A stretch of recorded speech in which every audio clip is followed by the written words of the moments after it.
All right.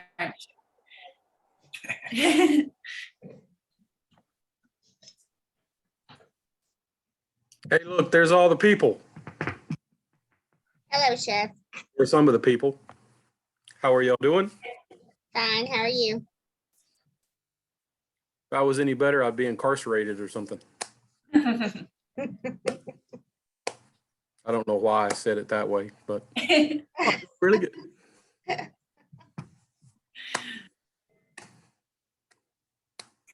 Anybody have plans for the rest of the summer other than cook and key terms and quizzes, School. just school? Just school. Anybody taking more than food two? Okay, Lynn, what are you taking? Comp 1, Comp 2, anthropology, comp review, and food 2. I just got nauseous and I'm about to throw up into my mouth. That's a busy. Okay, so am I. I'm taking Comp 2 as well. Who do you have for Comp 2? Comp 2 at the end of summer. I'm Oh, not sure who I have. It's a man though. That's all I know. So you're the lady I have. intensive, what, 4-week or 5-week? It's like 5-week, yeah. Wow. Juanita, are you, Yeah, are you taking Comp 2? That's the whole summer? no, I'm taking it for 4 weeks. So I have one more week. I am so excited. And then I'm done. I'm also taking restaurant industry. And then taking this. So yeah, those 2 classes are tough. And this one's not? Well, I mean, it's cooking and it's what I like to do, but their stuff is a lot of reading, Chef, and I don't want to do all that reading and writing. I have papers to write. I don't want to do that either. I hear you. I'm taking computer concepts, and I'm also taking math. Mathematical reasoning? Yes, and then I have literacy, and I'm taking food 2 for fun. That's my fun class. It's like the elective. It's like I had to take a fun class to get through all this other. Yep. And it's part of your major. So, you know, Yeah. what does that say about culinary school, I guess? Right, I've got 602. So let's dive in and give me a second to share the screen. And we're going to look at 3 plates again. Again, unidentified, the who's and the what's. I'm going to try to control myself and speak less. I want each one of you, I want everybody to say something on a supportive, uplifting's not really the right word, but I want each one of you to find something good to say about each plate. And I want you to find something that is an opportunity to correct, if that makes sense. Put your leadership hat on. You are the sous chef. And so you're going to see a plate, and in preparation for food 3 and food 4, you will be plating before meal service. And so there'll be feedback and there'll be discussion about your plate. And so I want you 4 and anybody else that comes in late will join in the same thing. But I want for now you 4 to be the class, be the sous chef, and everybody needs a little feel good and a little pat on the back. And there is something positive on each plate. And there's at least something, maybe more, but there's always some room for an improvement, a correction, and maybe not always improvement, but maybe you see something that no one else thought of. You know what you know, you think of what you think of, and sometimes another pair of eyes gives additional ideas. Does that make sense? I want each one of you to say something, 3 pictures, 3 plates, something good, something, some opportunity. And I'm going to do my best to shut my pie hole this time.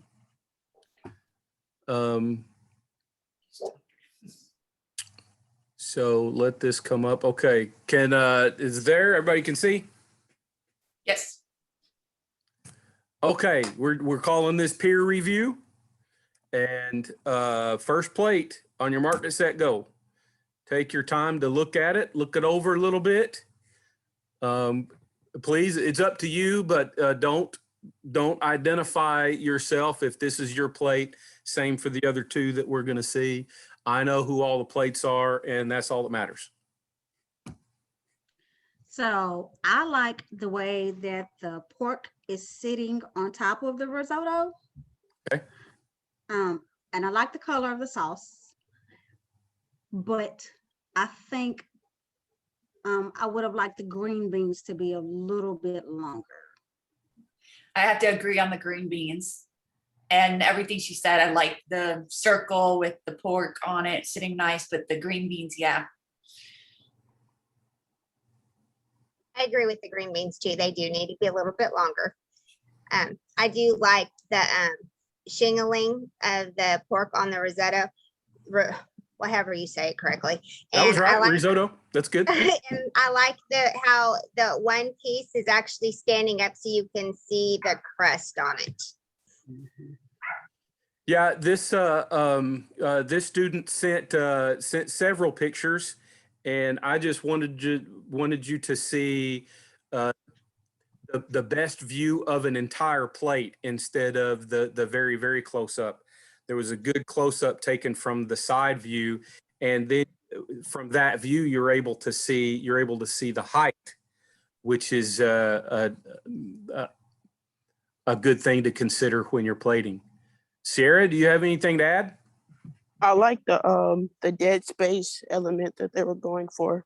There's a lot of dead space I see on the right side of the plate, and I like the way that it makes people look more to the actual presentation part of the plate. I think it's actually a really cool effect. A quick little survey. So, Sierra, since you mentioned that, I'll start with you. What is the first thing that you saw when you looked at this plate?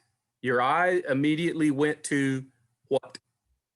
The dead space, the right side of the plate, the fact that it was just like completely blank, but on Interesting. purpose. Okay.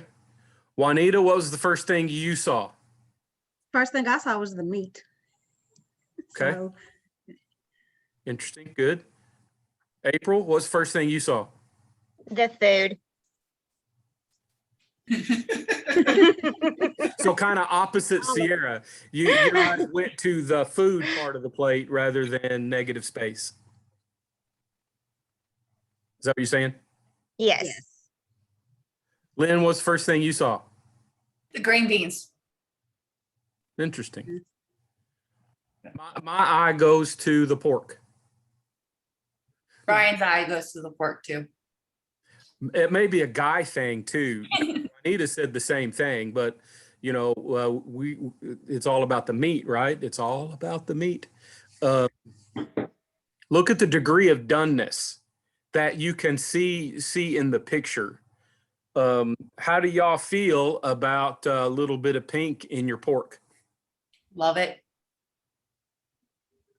One vote. I'm on the fence. I'm not sold yet. Fair enough. It's so drilled in my head that pork should be white, like there should be no pink in it. So mine had a little bit of pink in it, and then I actually liked it. So Okay. If I ate pork, I would like it the same way I like my beef, which is Okay. I'm going to mention one thing that I want you to consider in future platings the rest of the term. And you'll probably focus on this a little bit in food 3 and then more in food 4. Another thing we need to add to our arsenal of planning the design of our plate presentation is we need to be able to plate for mass feeding, and mass feeding for some restaurants could be just 5 or 8 covers. Mass feeding in April's world is 700, 800 servings, 800 covers coming through that all needed to be fed right now in 30 minutes or 40 minutes or whatever the case may be. Okay. In traditional restaurant setting, if I could put it this way, you need to be able to present your plate in really a matter of seconds, not minutes. What happens to your food on the plate as you're taking 5 minutes, 7 minutes, 9 minutes to compose the plate? You may have the vision, you may have already planned it out in your mind, you've got your picture, but now the food's all made, it's prepped, and you're going to execute the presentation. What happens to the food on the plate if it takes you 5 to 9 minutes to plate? What happens to it? It's cold. To get cold. Protein that has been cut. Chicken is terrible about this. So I don't want us to think that everything we do needs to be shingled. The moment you cut your protein, you start losing moisture. The juiciness between all the meat fibers is flavor. Chicken goes dry that fast. And who wants to eat? This is lovely. Who wants to eat risotto that's cold? How long do you go with risotto? How long do you go from a very soft, creamy consistency, it holds on the plate, to kind of gummy dense? How long? 10 minutes. Yeah, probably 10 minutes. You want it to get gummy and dense at the table while your guests are having conversation.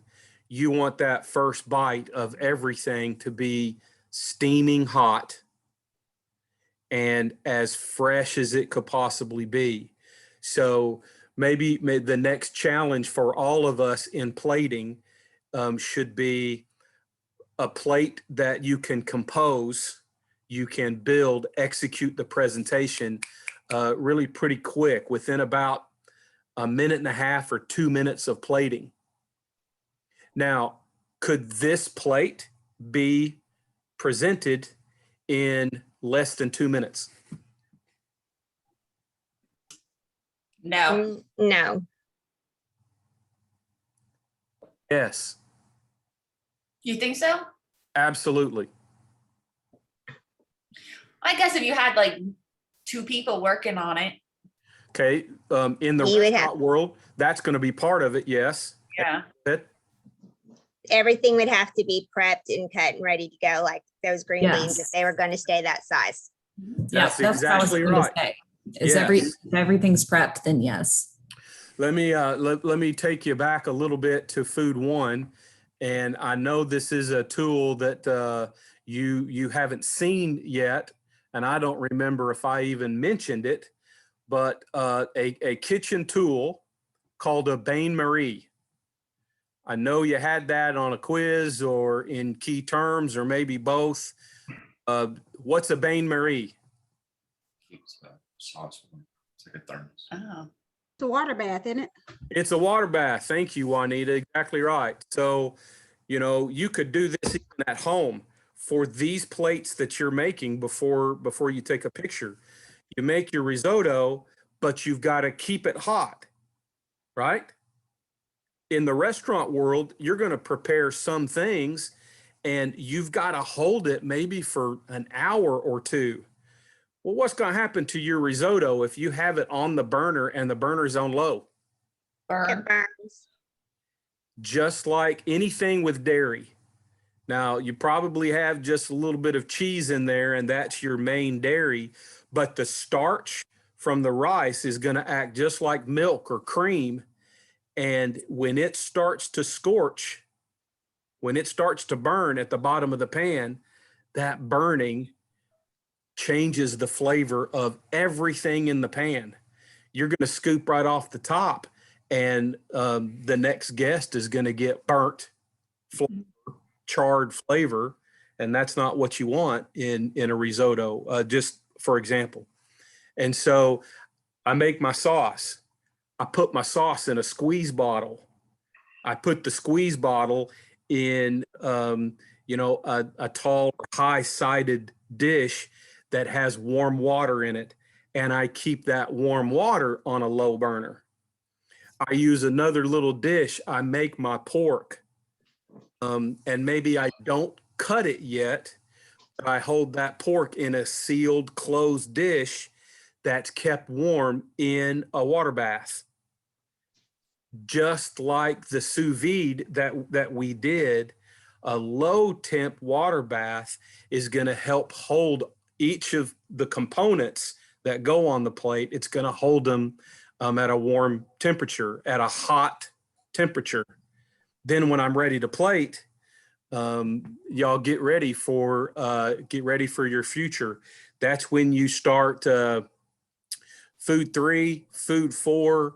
You're going to be touching things that's going to burn your fingertips, and you keep doing that a year or so, you won't have feeling in your fingertips anymore as you're plating really fast and you're grabbing things, using gloved hands and blah, blah, blah. Okay.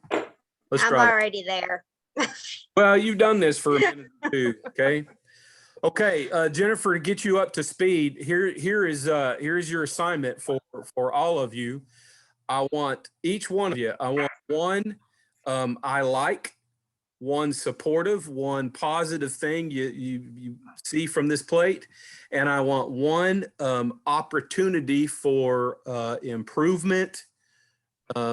Correction is not really the right word that I'm going for, but you are the sous chef, and I want you to feel, I want your cooks to feel good about what they're doing, and I want them to learn what you would like to see maybe a little bit different.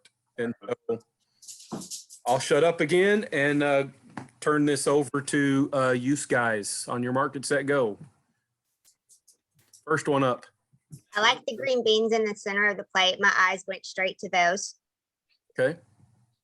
My eyes, oh, I'm sorry, go ahead. Oh, go ahead, you're fine. I was just gonna say that my eyes went straight to the sauce Mhm.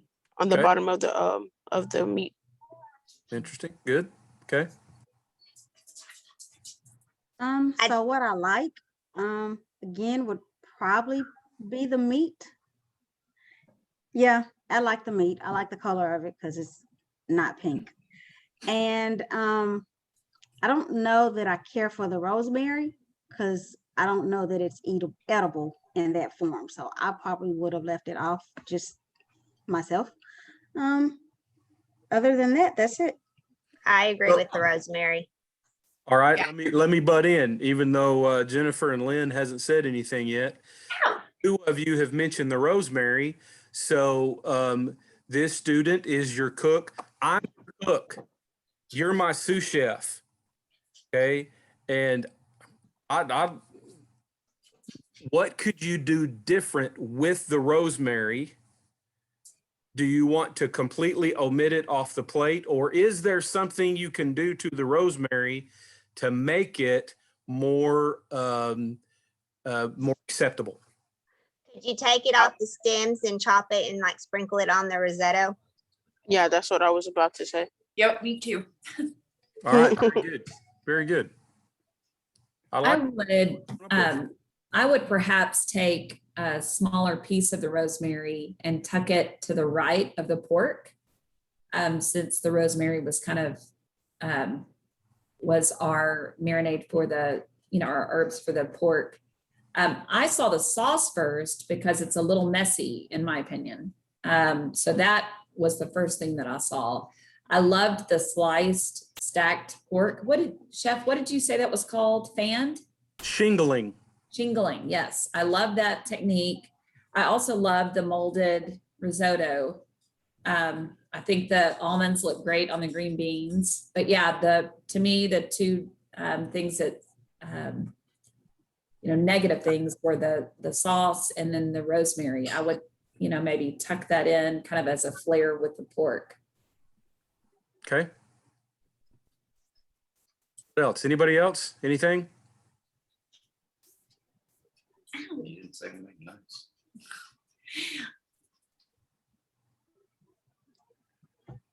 Go ahead, Lynn. You're I'm just looking, I don't like the color of the meat. I think it's done too much personally. I think it should have a little bit more like a not so doneness. It almost looks like it'd be too dry. okay. I did not stipulate in this last week's assignment a particular degree of doneness. And to be fair to our lab assignments, I don't think I did that the week before when we did the play. There wasn't a specific degree of doneness requested. And we're going to talk about this in a minute. There is a degree of doneness requested for this week. I want medium rare. So here's a takeaway as far as, well, I like the pink and I like the color this way or that way. We want to be completely flexible and adaptable and adjustable to whatever the order is, whatever our guests are going to be, rather than so fixated on, I think this is the best degree of doneness, and so this is the way it ought to be. I like the brown for the searing. That looks great. The sear looks great. It really does. The risotto looks really creamy. Also, Agreed. can I ask, what is the technical term for degree of doneness? Is that the technical term? Degree of doneness. Okay. Some might say the finish, but I don't like using that term in the kitchen, especially when it refers to meat, because finish is your sear, grill marks. Finish is kind of the whole plate presentation to me. And so while degree of doneness is a little bit of the mouthful, that's the proper term. If I could point this student and all of us to anything right now, it is, we've mentioned this a couple of times now, us learning to get away from compartmentalized plating. Now, I don't mean to pick on April, but April works in a setting where, and to an age group where most all the food needs to be compartmentalized in its little place, and maybe not touch and things like that. Stacking is appropriate sometimes, but it's not the do-all, be-all, end-all. It's not the only way to plate. Shingling of everything is a way, but it's not the do-all, be-all, end-all, blah, blah, blah. I'm going to show some other pictures at the end, other plate presentation ideas, but that's the main thing that I would suggest here. Anybody have anything else to say on this plate? We got one more. I actually just very quickly in my brain had a small idea or an idea of what I thought would be cool.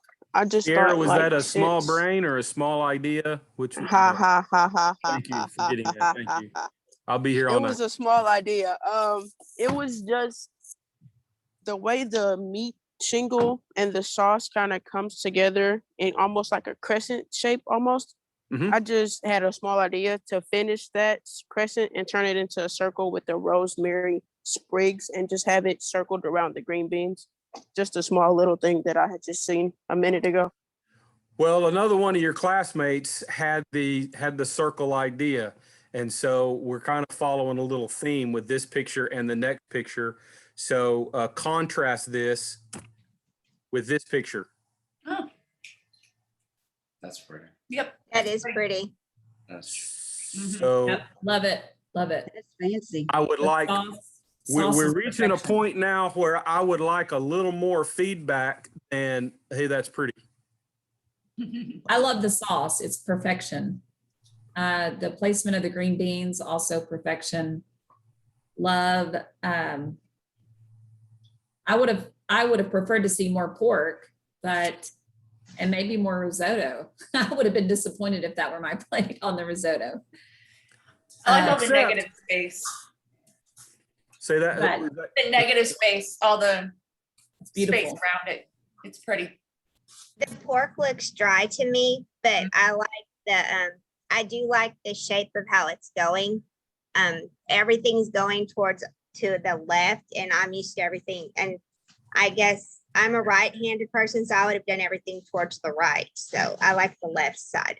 Well, that could also be my handling of the picture, because this is not how the picture was uploaded and received, or maybe it was. So, you know, when you are the chef and you have overseen the plate presentation for the night, one of the things you'll communicate to the servers in pre-service before the servers start grabbing plates and taking them out to the table, you will instruct the servers how you want that plate presented at the table.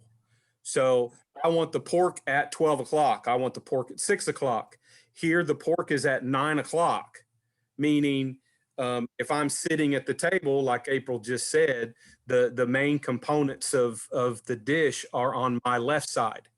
Well, maybe I want it at 3 o'clock. Anyway, you can control that.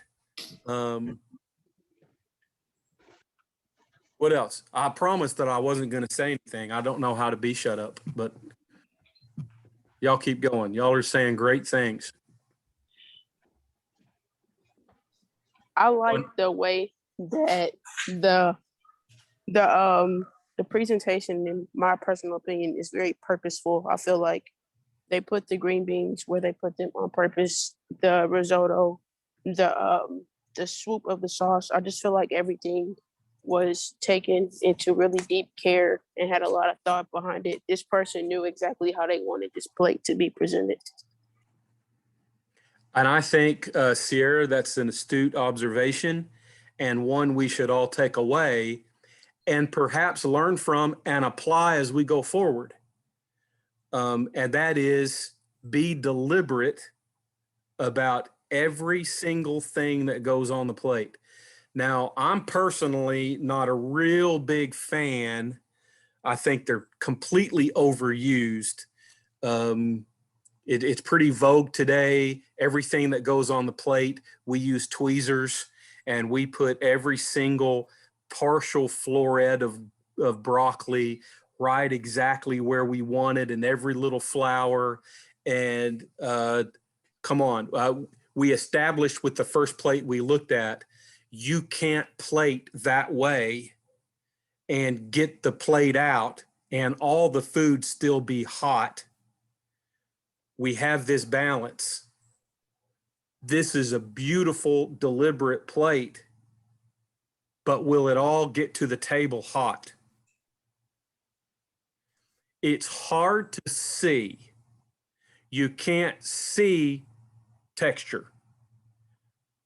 Somebody said, I think April, I could be wrong, but I think April pointed out the pork looks a little dry. It does look a little dry.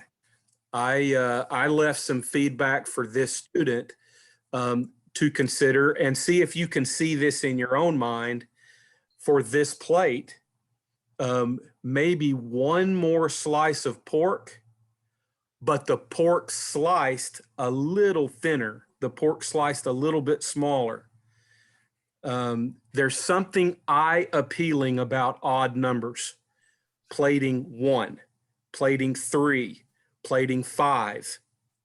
And let's keep in mind, one or two of you said, I wish there would have been maybe some more food, more risotto. Okay. Especially here in the South, we want more. More to our eyes implies greater value. Well, that's true for Cracker Barrel, and that's true for Denny's.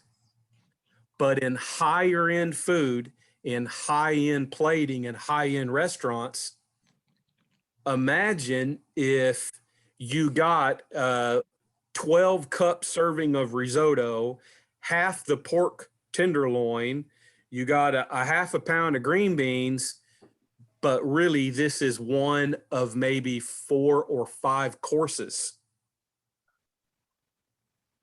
I want to point out, and if you'll take this away for the rest of the semester, you'll have this picture. Go back when I put this video up. You go back and review this and take a little screen grab of this if you like.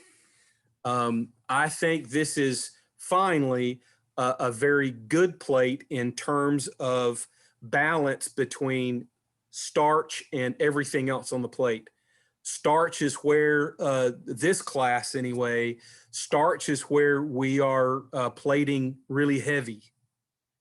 And we need to go less on the starch, a little bit more on the vegetable. You know, if you count, there are 5 green beans. There's, you know, my rule of odds, that's great. Well, maybe 2 more green beans. But the plate is deliberate. The plate is artistically minded. There's negative space that draws your eye. The amount of food on the plate is really, really good. Jeff? Yes, please. Who's that? Jennifer? Yeah, 2 things. One, what's funny is, or interesting to me, is that in the world of both home design and floral design, odds are artistically preferred as well. So I love seeing that, it's kind of for everything creative like Sure. this. And then number 2, oh shoot, what was I going to say? Oh, I was going to ask you, do we have percentages for fine dining plating like this, for like maybe even announces what the starch should be, the vegetable, and the protein? We don't? No. Okay. You've entered a world where it's up to the chef. Okay. It really is. And so in this class, you are the chef designing the plate presentation. We go through this exercise at the first half or so of our weekly Zoom sessions, so that you start getting the experience of looking at a plate and what's good about it, and where can there be where are there opportunities to make the plate a little bit better. There's always going to be something good about any plate, and there is always going to be a different vision or an opportunity to make the plate maybe not always better, but you may have something that comes to mind that makes the plate different in another way. And so it's a skill that we have to develop. You're not going to be able to do this well overnight, but right after you graduate, you need to be able to have that kind of conversation if you're going to be a leader in a kitchen. And so that's kind of why we're doing this. You will design your plates, and you will say how much protein is going to go on the plate, how much veg is going on the plate, how much starch is going to go on the plate. Those decisions are very case by case, meal by meal, guest by guest, plate by plate. And they're motivated by your own artistic creativity. They're motivated by nutritional balance on the plate, maybe. They're motivated by the ingredients that you're using and cost of those ingredients that you're using. All those factors and others, those are kind of the main ones that determine how much of what goes on a plate. If we think just cost, half of this plate should be green beans. They're in season, they're cheap.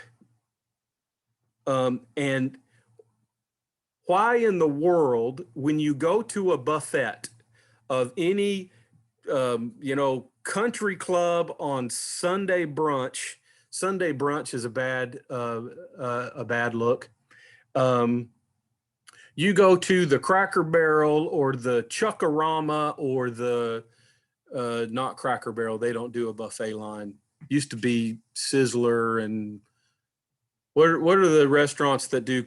Golden Corral. There you go. I was just asking my son, Golden Corral, that's their favorite. You can tell I don't get out very much. I don't think I've ever been to a Golden Corral.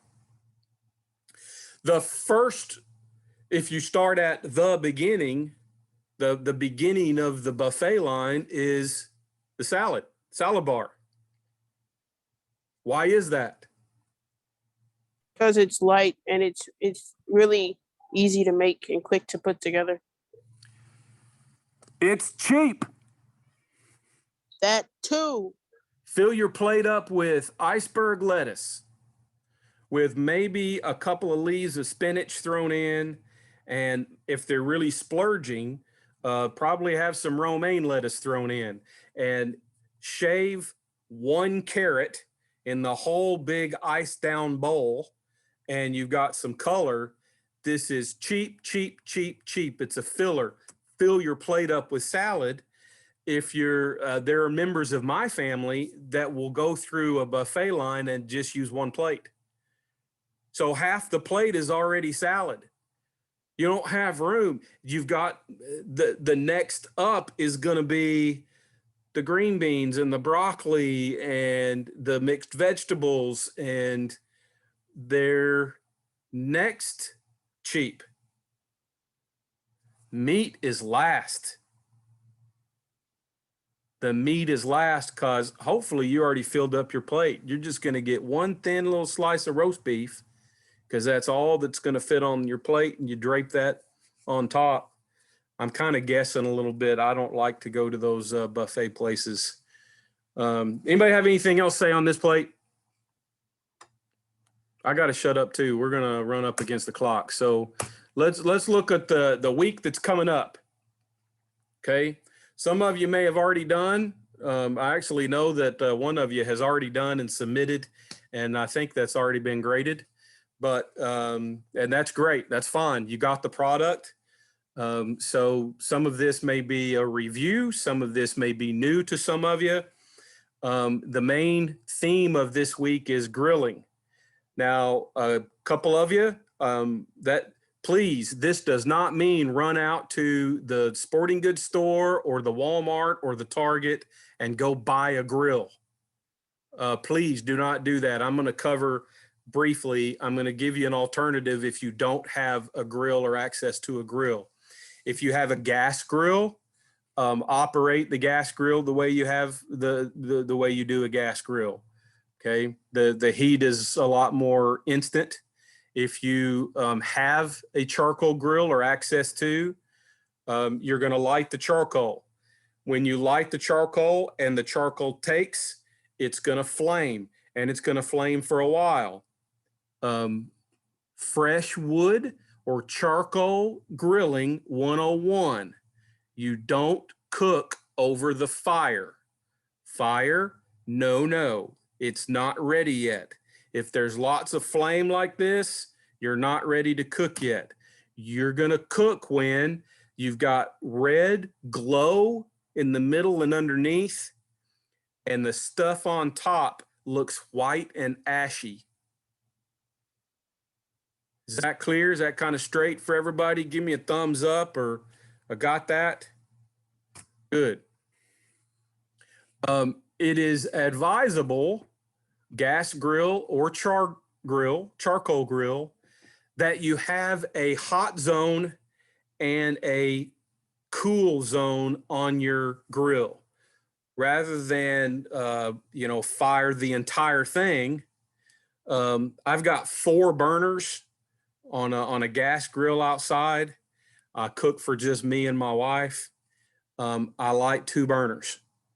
And so just like the sear, the Maillard reaction, even on a grill, the Maillard reaction, which is delicious flavor, that's going to happen on the really high extreme heat. But you can't control the finished degree of doneness exclusively on that high heat. So just like the filet, I think we had this discussion a little bit a couple weeks ago. You're going to sear in your iron skillet or your saute on the stovetop. You're going to sear, but you may finish in the oven at 350, 375 degrees. The sear has happened. That's the Maillard reaction, but you're going to get your finished degree of doneness in the oven. On the grill, you want to be able to do the same thing. You're going to sear and mark your steak on the hot part of the grill.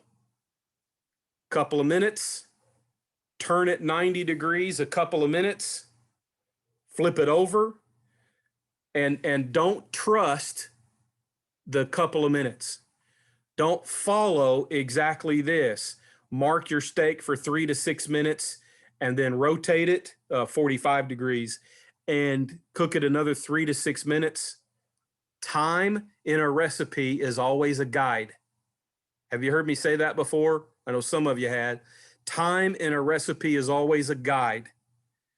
A recipe never tells you specifically 3 minutes and 3 minutes and 5 minutes and 3 minutes on a 2-inch steak or a 1-inch steak or an 1.5 inch steak.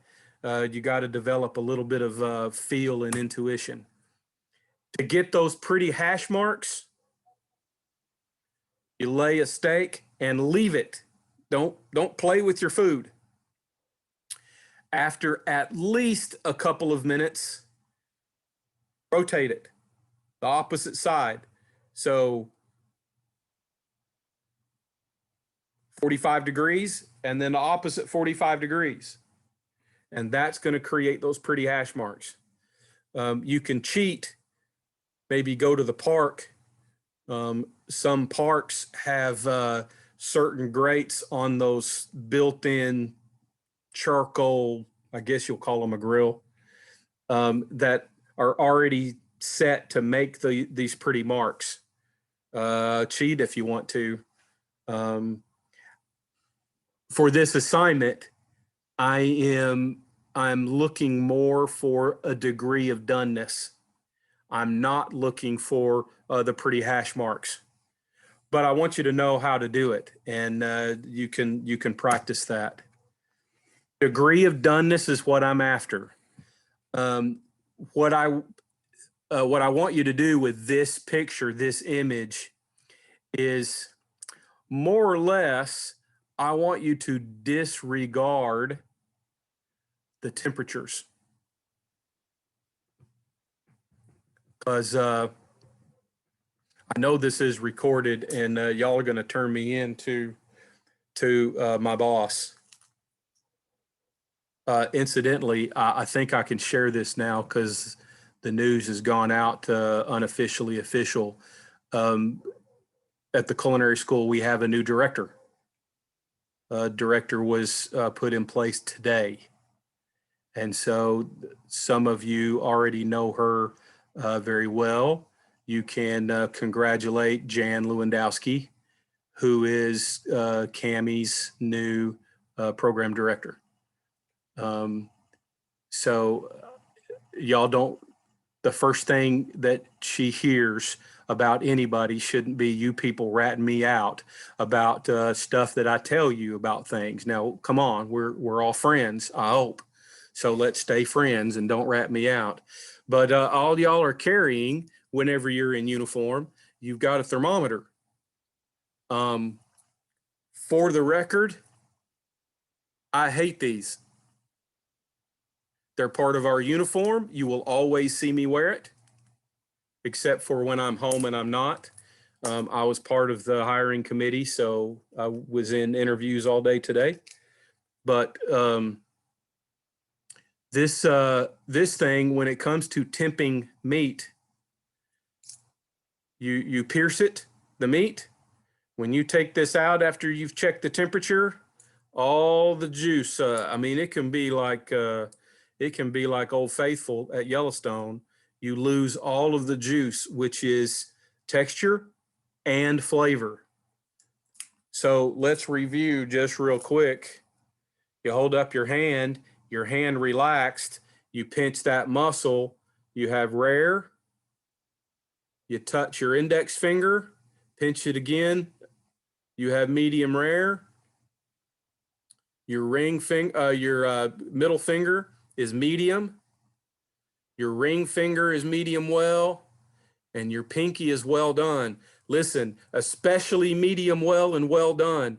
If you learn this method and can cook to feel rather than poking, cutting open, even well done will be juicy. So degree of doneness is a matter of preference. I want to break you of a habit. Stop saying shoe leather.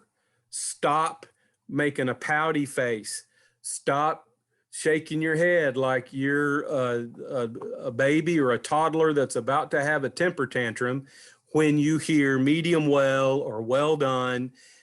We serve the public and we prepare to their preferences. You can pitch a fit if you get medium well and you want medium rare, you pitch a fit yourself. But if you get an order for medium well and you like things, there's 1 degree earlier than rare. With its filet, I prefer black and blue, cold and raw in the middle, still bleeding, and hard seared on the outside, a little crusty on the outside, and cold and raw in the middle. You can call it cooked tartare. Delicious, but that's a preference. It's texture to me. I'm a textural eater. But you give me a medium steak, if it's ribeye, I'm still gonna eat it. And as long as it's not dry, you give me a well done ribeye, I'm still gonna eat it. I'm gonna laugh at you behind your back, but I'm still gonna eat it. Jeff, Yes, please. Who's that? Jennifer? Jennifer, does the poke impact juiciness? Say it again. The poke, taking the temperature, does that impact juiciness? It does. Mm. So that Maillard reaction creates a little bit, it creates a crust. When I pierce the skin, when I pierce through that crust to get into the center of the steak, the beef, when I get into the center of the chicken, when I get into that whole turkey, when I poke into it, when I pull the thermometer back out, right where that hole is, we've all done it. Think about Thanksgiving turkey, your Christmas turkey. What is flowing out of that hole when you pull this out? The juices. And the juice is texture. It affects the texture. It is flavor. The juice is coming primarily from fat. Fat renders. There's going to be some water. A lot of water evaporates away in the cooking. And so the main juiciness of the ribeye steak that you're preparing this week is going to come from the fat. And once you lose it, it's lost, it's gone. Fat is flavor. Beef is flavored from the fat and the Maillard reaction. you don't really taste the meat itself very much. It's the fat. It's the Maillard reaction. And if you cover all of that up with Auntie Mimi's secret spice, then, well, you're tasting the secret spice. You're not tasting the steak. Clear as mud? You with me?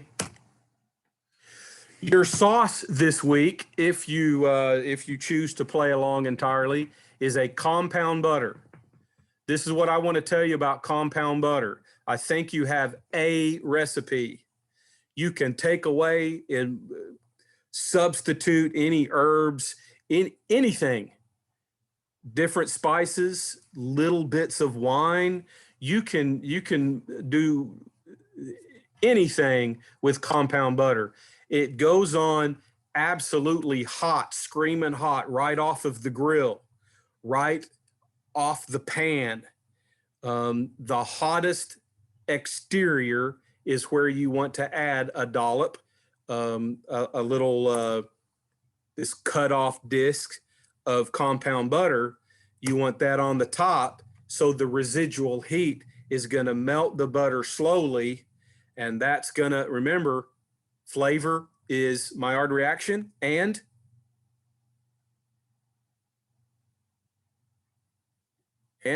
Fat. you get all of the bonus points for that question, which is none, but yes, Lynn, you were exactly right.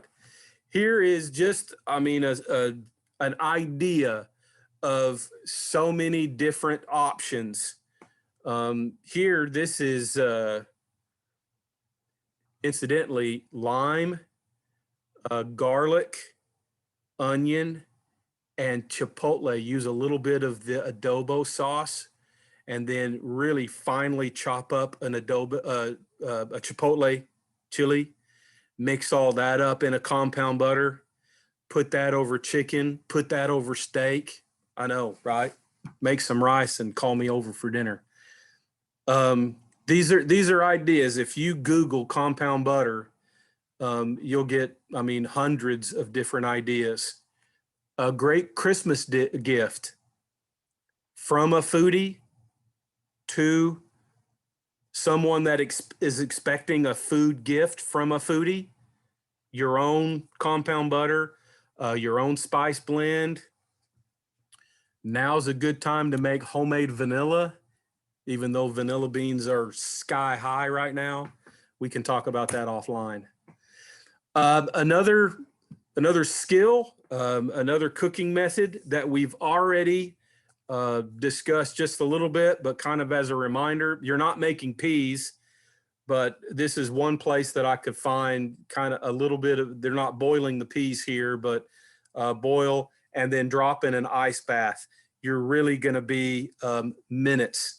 If you do this to the broccoli florets the same way that you should have done to the green beans, then those broccoli florets keep their color, keep their crisp.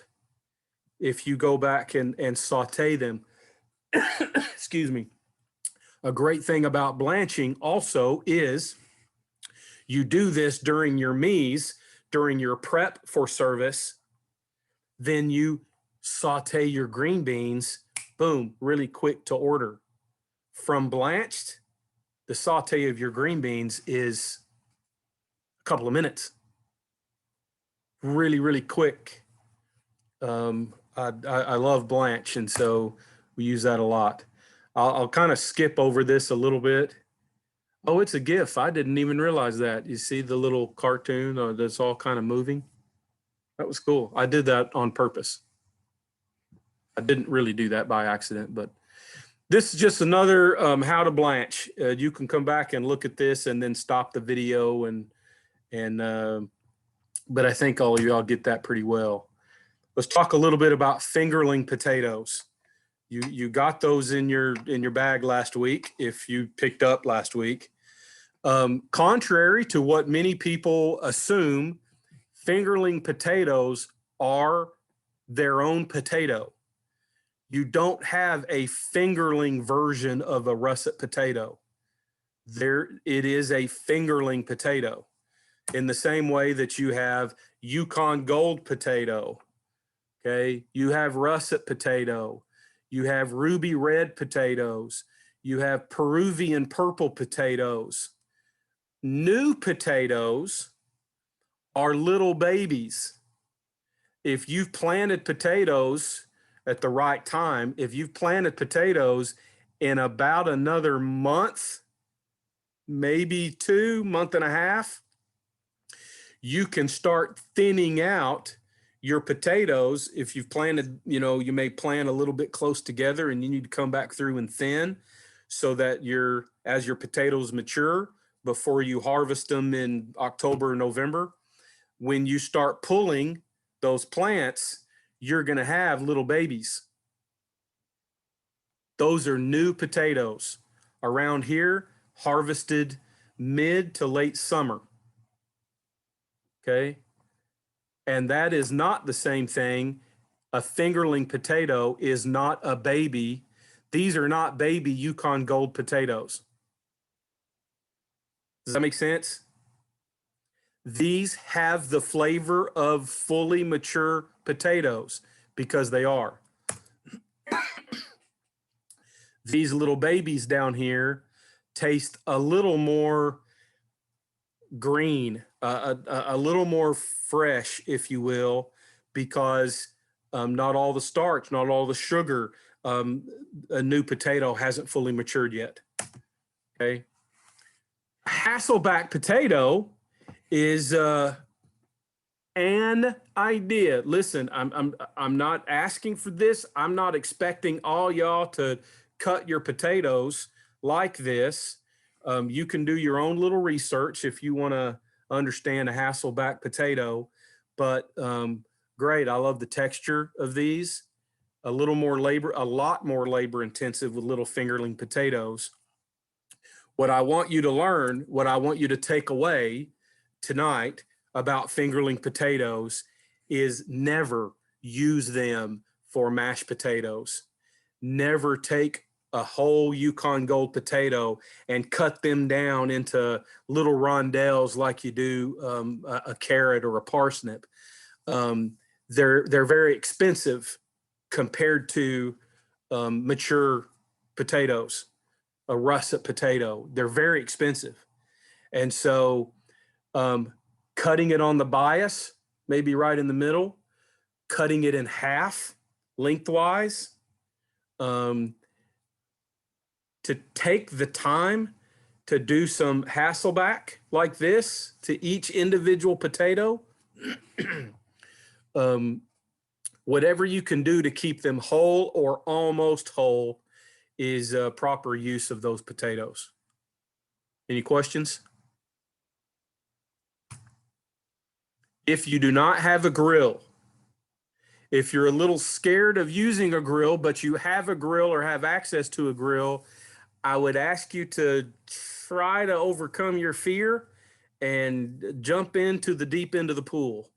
If you don't have a grill, you don't have access to a grill easily, don't necessarily want you to bother your neighbor unless you want to bother your neighbor. Broil is another classical cooking method that we don't actually cover.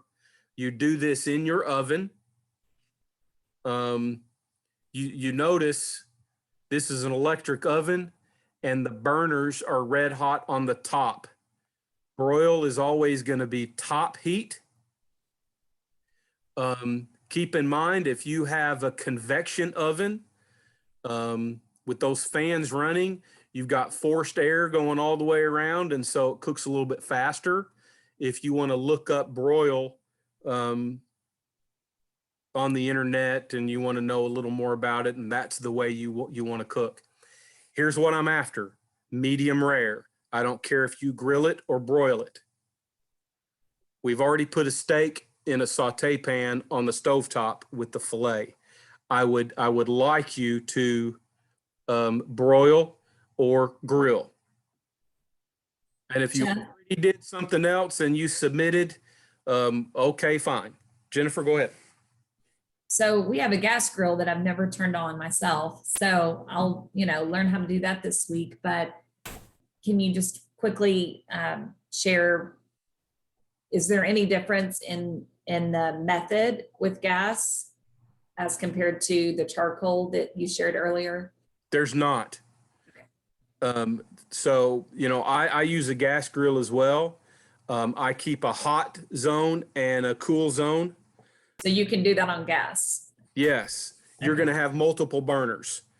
Typically, you probably have a grill that has either 3 burners or 4. Have one burner off. That gives you a cooler zone. So you're going to sear right over the heat. And when you're searing, I'm fine with the grill cranked all the way up. I'm remodeling my house where I have my grill. I have already melted the siding. If you're curious, I can send you a picture, because when I preheat my grill gets to about 800 degrees. I don't get the temperature zone past that. And I'll pull the top off. I'm not going to lower the heat. I'm going to sear with the top open. I'm going to sear a steak right on that 700, 800, 900 degrees. And so it's not going to sear at 3 to 6 minutes like the picture before suggested. I have that ribeye on probably 45 seconds to a minute. And then I turn it, and then I flip it, and then I turn it, and then I turn the burners down to about medium and put the steak about the middle of my grill, and I lower the lid. Come back in about 6 minutes or so, and pull the steaks off. I like compound butter on ribeye, and I let it rest while I finish off everything else. It needs to rest 7 to 10 minutes before you sit down and eat. And resting is going to be true all the time. Gas grill, charcoal grill, broil, saute, pan sear, doesn't matter. Rest always. If you want medium, cook to medium rare, remove from the heat, and the laws of thermodynamics, as heat is being given off, some heat is driven in. And so the internal temperature will rise, usually up to about 7 degrees. And then you're perfect. Did you say 10 minutes for resting? Yeah, it's great. Yeah. Last thing, just for the sake of time, I already talked too much. I want you to take a look at the 3 plates, these platings. Let's just call them additional ideas for plating. Let's not dissect what this is and what that is, and I'm not sure what this is. You're going to have steak. You're going to have compound butter, or a different sauce. If you want to go another sauce route, that's perfectly fine. You're going to have fingerling potatoes, and you're going to have broccoli. So there you go. Nice plate. Not a very clear picture. Apologize for that. Nice plate. That's bone marrow. If you've never had bone marrow before, highly, highly recommend. It's the center, it's the core of the femur. Thickest bone, lots of, for beef, a big plug of, so it's, the texture feels almost fatty, but there's no fat in it at all. It's butter that tastes like beef. Nice plate. not very clear because I guess the photographer focused on the very center of the plate, leaving the foreground and the background a little fuzzy and hazy. That's just a photography method. If you can notice one thing, you got probably, I don't know, maybe a 14 to 18 ounce piece of steak. You don't need to put all of that on the plate. You design your plate. You do you. Is that garlic on the plate? Can you tell? It looks like garlic. Yeah, This- those. Yeah, Those, yes, it looks like garlic. It looks uncooked. yeah. We were just discussing it. Looks uncooked. Can you These eat? these are raw. In certain countries, yes. I don't know where this comes from. I do know that this is beef. There's two different. I'm not sure if this is the core of a small onion, and these are shallots, Mhm. or if these are the same thing, but this appears to be braised, and these appear to be steamed, boiled. You know, I'm not The sure. the ones with the red in the middle, like makes me think of Brussels sprouts. I think these are Brussels sprout leaves, Okay. and maybe on my screen, I see carrot. I think that's carrot. May not be. I don't know. So Jeff, question. Yes, ma'am. The Who's that? motto is, yes, it's Juanita. The motto is kind of less is more for the most part. And in my mind, of course, I'm from the South. So I'm thinking, I'm looking at these plates and I'm like, I'm not going to get full. Like, I'm gonna still be hungry and I'm not going to be a happy camper. So like, how do you deal with that in fine dining? We have to try. For a while, you have to force yourself, I guess. I want to break us of the Denny's plate or the Cracker Barrel plate that is low quality food, low cost ingredients. And because it's low cost and low quality, I can put a lot on the plate. And then my guests, there's perceived value, especially in the South. More means greater value. And more in fine dining is 4 courses, 5 courses, 8 courses.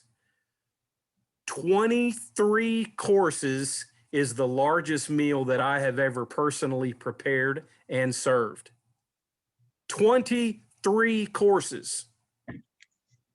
Imagine the number of bites that you take when you go to the Denny's, when you go to the Cracker Barrel, when you go to the Golden Upchuck Corral, and you got this big full plate.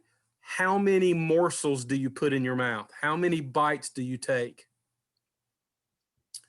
The most you want to put on the plate for a 23 course meal is 3 bites on the plate. Your palate cleanser, a sorbet course, is going to have 3 little melon balls of lemon or rose water sorbet. Well, I like daggone ice cream, and I'm going to eat. I will. This is why I have diabetes also. I'll sit down to the entire pint of Haagen-Dazs or Ben & Jerry's.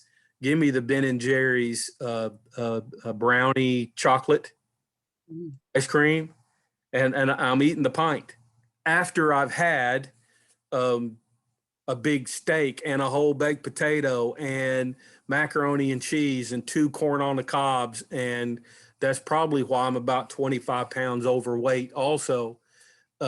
So Juanita, I'm not trying to make light and be sarcastic about the question that you asked, because it's a sincere one and it's an important one that I don't know that we can completely understand all in one answer right now.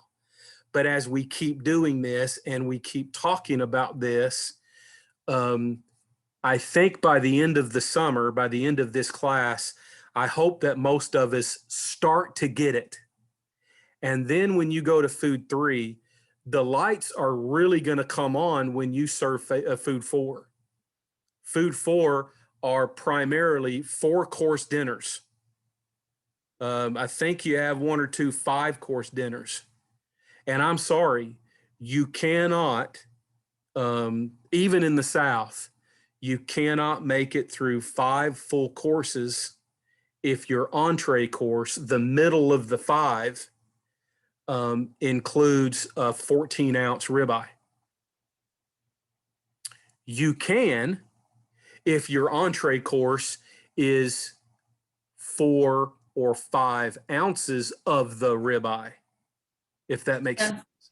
Yes, that's what I was going to ask Jeff, because I know at most of the fine dining restaurants in Little Rock, the minimum fillet is 5 ounces, and then the ribeye always goes up. It's like 8. So, and then, there's typically even a larger, but I know the typical minimum is the 5. Well, fine dining. What are we all defining as fine dining? Many of the restaurants, Arkansas has very, very, very few of what we would really consider to be fine dining. And maybe I'm talking about ultra fine dining or gourmet dining or whatever other words that you want to use. We have upscale. And some of this, I think, is due to the presence of the culinary school and its slow progression, but we are upscaling the upscale. And 10 years from now, we will have more upscale and we will have more fine dining. But completely, the state of Arkansas is not entirely ready to support a lot of what the world would consider to be fine dining. Even if we're doing pretty good financially at home and in our jobs, not too many Arkansans can afford on a regular enough basis to keep these restaurants afloat and going. We're not going to be able to afford me and my wife going out for dinner and dropping $600. And I don't drink, so that's not going to include any of the hooch. Now, go to Spago's in Los Angeles, Wolfgang Puck's first main primary restaurant, and 2 people are going to drop $2,000 for dinner for alcohol service. And if you have wines, if you have the chef or the sommelier pairing your wines, you're into dinner $2,700. We don't have those kind of people. You probably count on one hand in Little Rock the kind of people that might even be willing to, on a special occasion, drop $3,000. That's more of what I'm referring to whenever I say fine dining. Most of what I think we're familiar with calling fine dining is upscale, not casual dining, but not quite to that level.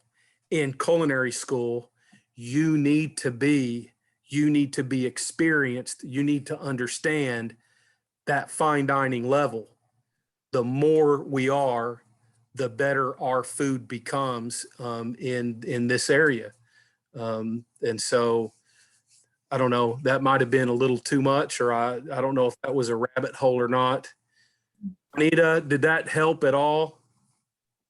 It did. Okay.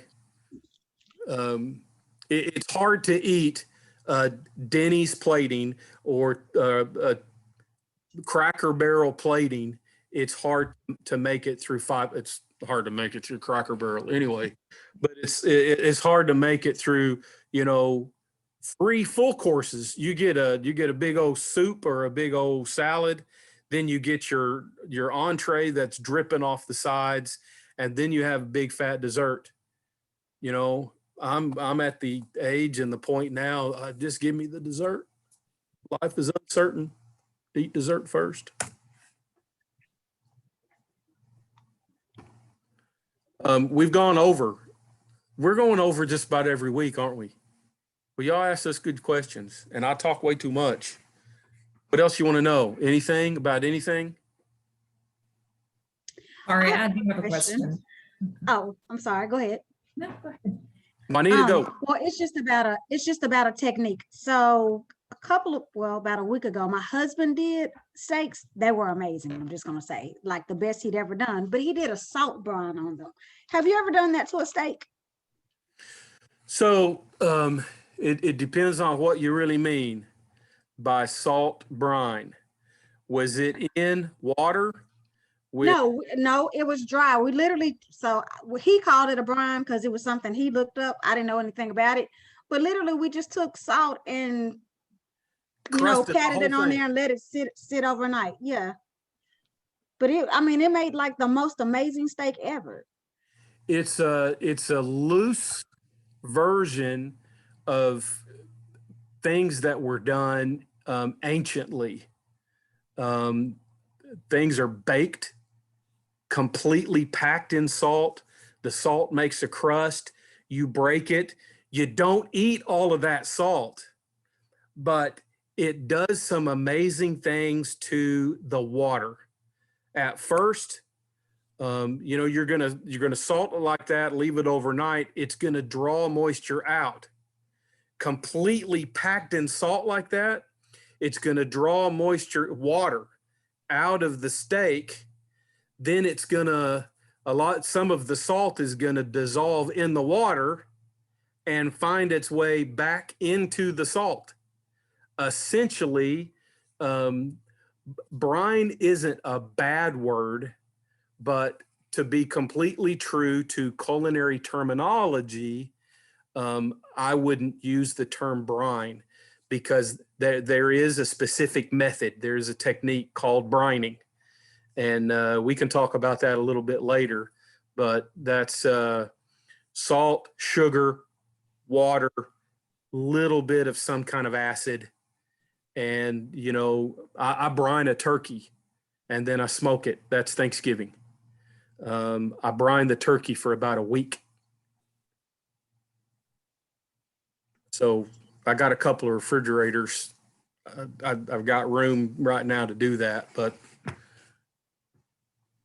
Yep. Okay. I was just wondering because, like I said, look, we had our 14-ounce steak, and like literally, I was like, I'd never heard of it until he told me to try it, and I thought it was like the best steak I've ever had. And if it works, if you like it, it was right. It was good. We've done that several times and we'll let it sit in the refrigerator uncovered for several days. Same and with then chicken.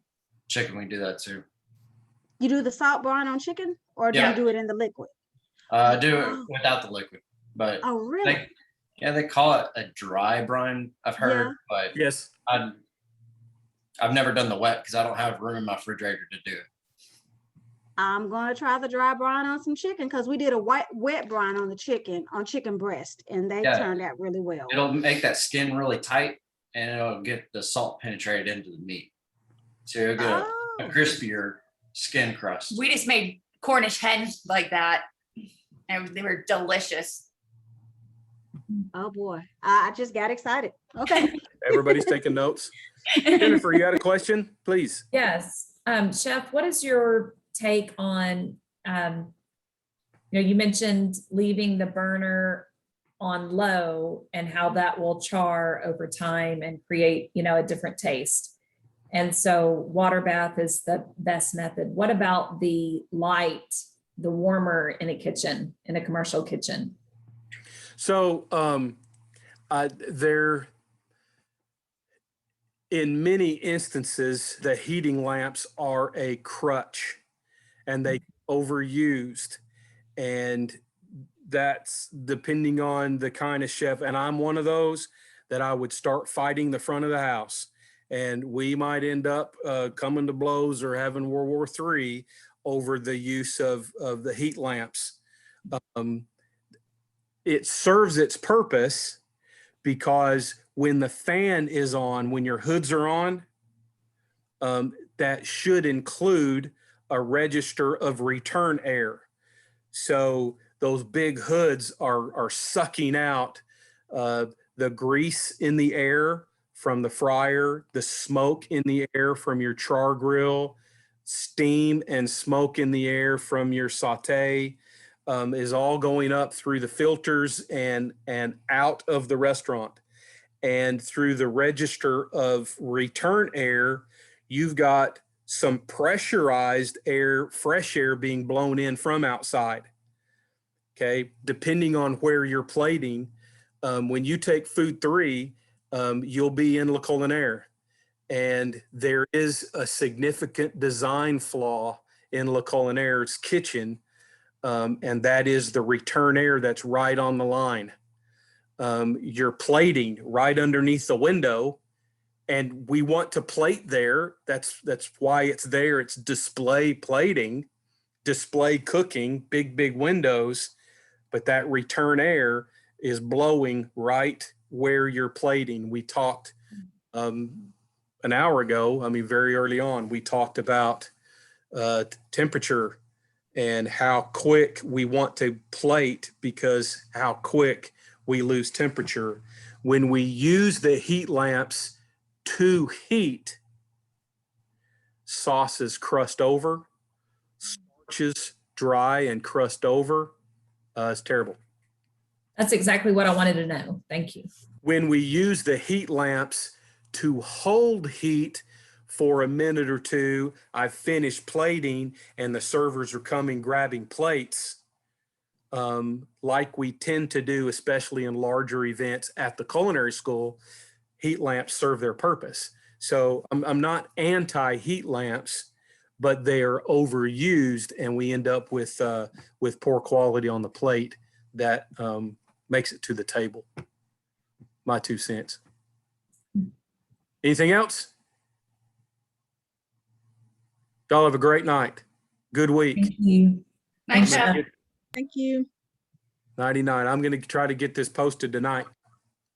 Hey, Chef, I did want to ask you one thing.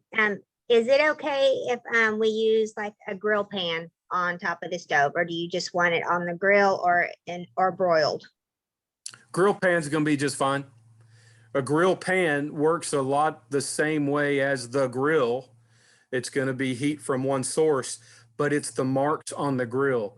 What I want you to experience is a different kind of Maillard reaction. Okay, Grill marks.